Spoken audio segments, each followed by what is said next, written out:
Le groupe de Bilderberg, vous en entendrez certainement parler dans les prochains jours. Tout de suite, des précisions sur cette espèce de sigle ou dénomination assez inconnue du grand public. Des précisions, Dominique Bromberger en Angleterre. Torquay, station balnéaire de 60 000 habitants, sera pendant 3 jours la capitale officieuse du monde occidental.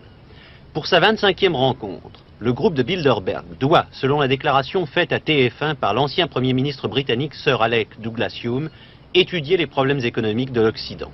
C'est la première fois que cette organisation, jusque-là très secrète, donne une indication, aussi minime soit-elle, sur son ordre du jour. Et pourtant, bien des rumeurs ont couru depuis 2 ans sur son rôle réel dans la direction des affaires du monde. L'un des membres du groupe a dit par exemple « C'est au cours d'une de nos réunions, dans le courant des années 50, qu'est née l'idée du traité de Rome ».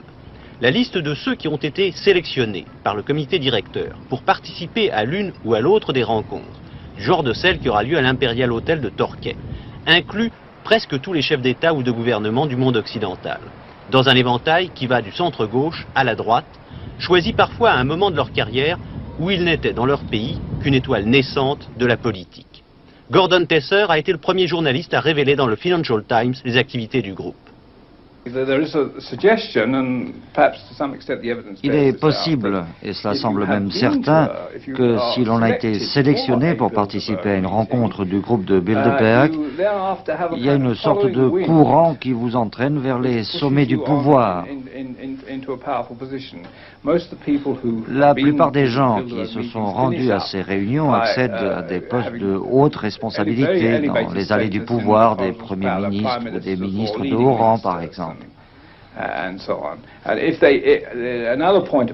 Et si vous arrivez à un poste très important sans avoir été sélectionné par les gens du groupe, eh bien vous serez immédiatement appelé à en faire partie.